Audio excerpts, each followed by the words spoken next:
Някои харесват биткоин, други не го харесват. Но колко знаят как работи истински? На мен лично ми харесва това, че е децентрализиран. Т.е. няма шеф, който да командва или да го управлява. Създаден е да бъде като начин за разплащане. Въпреки това напоследък му скочи драстично цената и направи мнозина богати.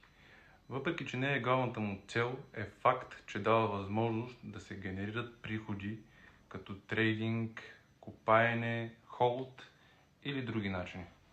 Но как всъщност работи тази цялата технология? Тя се нарича блокчейн. По по-лесен начин обяснено, когато купите биткоин, когато продадете или изпратите от един портфейл в друг портфейл, това се нарича транзакция. Тази транзакция се записва в една огромна дигитална книга, където пише кой, кога и колко е изпратил. От тази книга има копия във всеки компютър, който е в мрежата, така наречените нодове.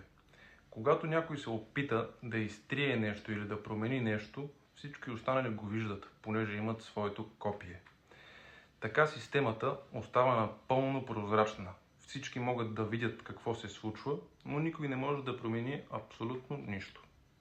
И тук идва нещо още по-интересно. Ако тази технология на блокчейн се комбинира с интелигентни договори, един ден дори може да се управлява и държава с нея. Напълно прозрачно, без измами, без посредници, дори и без възможност на манипулация. Истинска свобода и доверие. Транзакциите в биткоин не ги извършва банка, човек или държава. Те стават благодарение на тези майнери или така наречени копачки на биткоин. Благодарение на тях мрежата работи и биткоин съществува. Когато един майнер успее да извърши изчисляването на този блок, той го получава като награда. В момента наградата е 3.125 биткоина. На всеки 4 години тази награда се намалява на половина, така наречения халвинг. Това е точно обратното на инфлацията, понеже новосъздадените биткоини всеки път стават по-малко. Последният биткоин ще бъде изкопан през 2140 година, т.е. имате още доста време за копаене. А най-интересното е, че след това пак ще се получават пари от копаенето, но само единствено от транзакциите. А колкото повече транзакции има в един момент, тези транзакции стават по-скъпи. За да получите този блок, т.е. тази награда, имате три варианта. Първият е да притежавате много такива майнери, т.е. огромна изчислителна мощ. Втория вариант е да имате просто късмет. И третия вариант е да участвате в пул, така наречените басейни. Там се обединяват много майнери да копаят заедно. И после наградата я разпределят на всеки спрямо кой колко мощност е принесъл в тази мрежа. Имайте предвид, че всеки басейн си взима процент от това, така че избирайте правилно кой басейн ползвате. Единственият начин да се манипулира блокчейна е когато някой притежава по-голямата част от изчислителната мощ за копаене. Също така цената може да се манипулира от покупки и продажби. Тоест, когато някой човек, примерно, купи голямо количество биткоин в един и същи момент, цената на биткоин се вдига стойността. А ако в същото време някой продаде голямо количество, цената му пада. Получените биткоини могат да се пазят в портфейл. Той може да бъде топъл или студен. Топлият портфейл е този, който постоянно е свързан с интернет, като например регистрация в някоя борса. Binance, Revolut, KuCoin или други. Но имайте предвид, че там биткоините не са ваши, ами на самата платформа.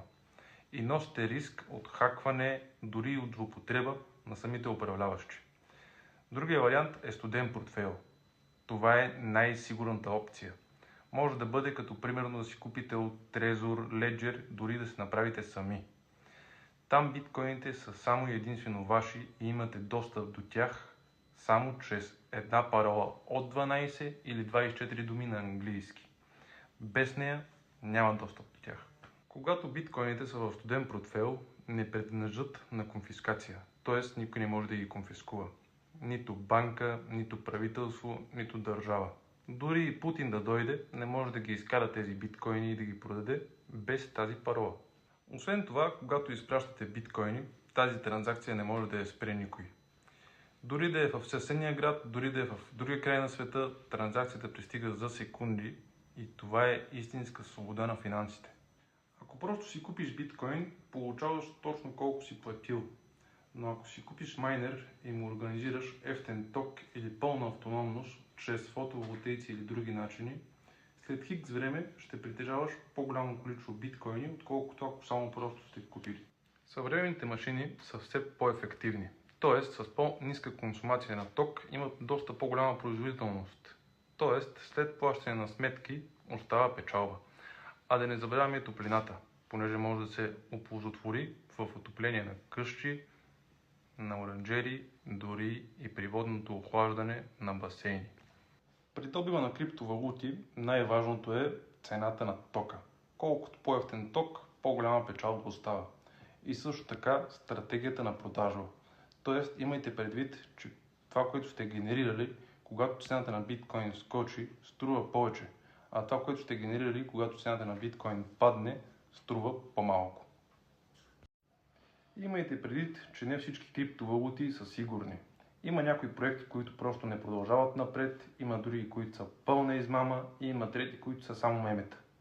Винаги правете собствен анализ и се доверявайте само на сериозните проекти. Това е лично мое мнение и не е финансов съвет.